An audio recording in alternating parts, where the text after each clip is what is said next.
Hello everyone, this is Namrata Golan and in today's class, to make your concept simplify and easy understandable, I am bringing a special class for you that is about the receipts and expenditure. Receipts क्या होती है और expenditure क्या होती है?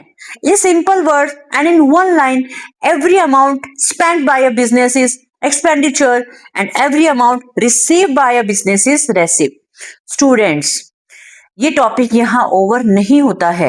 Every expenditure and every receipt is differ in term of nature. जब nature में difference आएगा तो ऑब्वियस है उनके अकाउंटिंग ट्रीटमेंट में डिफरेंस आएगा, उनके प्रेजेंटेशन में डिफरेंस आएगा. और आज हम इसी टॉपिक को आगे बढ़ा रहे हैं. रेसिप्ट क्या होते हैं, एक्सपेंडिचर क्या होते हैं, उनके टाइप्स क्या हैं और हर टाइप का एक एनालिसिस, हर टाइप का ओवरव्यू आज की क्लास में हम डिस्कस करेंगे. Let's start the class. Students, focus. Every expenditure and every receipt has two types. One is the capital and other is revenue.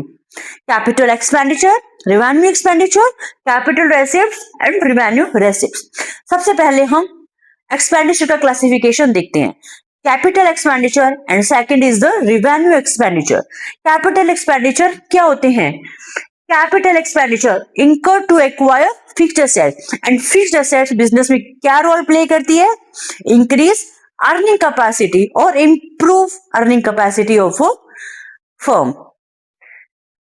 Understood? And capital expenditure हमें long term benefit भी provide कराते हैं. Suppose आपने fixed assets में invest किया है तो इसका जो बेनिफिट है ना वो एक अकाउंटिंग पीरियड तक सीमित नहीं होता है. It provide benefit to a firm for many years. Understood? और इसको प्रेजेंट कहाँ किया जाता है? It is shown in asset side of balance sheet. चलिए आगे बढ़ते हैं, रिवेन्यू एक्सपेंडिचर की बात करते हैं.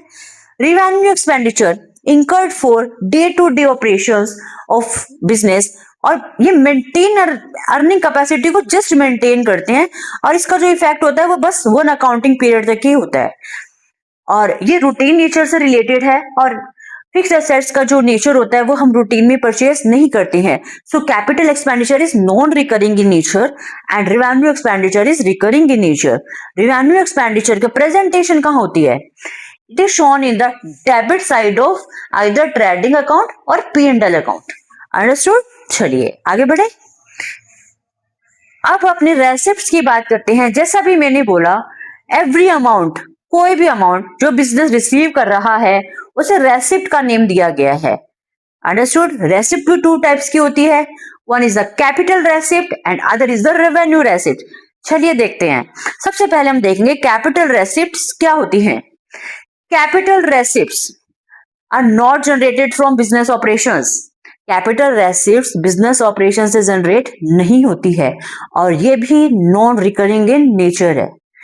इसका इम्पैक्ट क्या आता है? जब अपनी वो कैपिटल रेसिप्ट्स रिसीव होती है या तो अपनी एसेट्स कम हो जाएगी या अपनी लाइबिलिटीज इंक्रीज हो जाएगी.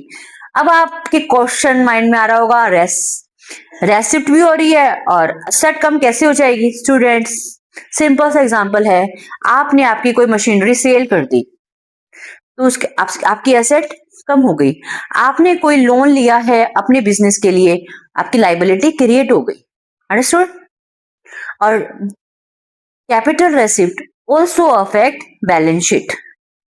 अब अपने रिवेन्यू रेसिप्ट्स की बात करते हैं. Revenue receipts very simple, it arise from business operations. Sale of goods and services से जो इनकम रिसीव होती है उसे रिवेन्यू रेसिप्ट्स का नेम देते हैं और ये रूटीन इन नेचर है, ऑब्वियस है. और कहाँ शो की जाती है? Credit side of either trading and P&L account. Understood? Credit side of trading and P&L account. Understood? अब अपने ओवरव्यू की बात करें. Capital expenditure and capital receipts are non recurring in nature. ये रूटीन का पार्ट नहीं है, इनकी ट्रांजैक्शंस रूटीन में नहीं होती है and it affect balance sheet either liability side और आइदर असेट साइड. और रिवेन्यू एक्सपेंडिचर और रिवेन्यू रेसिप्ट्स की बात करें तो इट अफेक्ट ट्रेडिंग और P&L अकाउंट. और रिवेन्यू एक्सपेंडिचर और रिवेन्यू रेसिप्ट्स किससे अराइज होती है? It from your business operations, your business day to day activities. Thank you guys. I hope आपको आज की क्लास बहुत ही अच्छे से समझ आई होगी and you will surely cooperate me in the future too. Bye bye.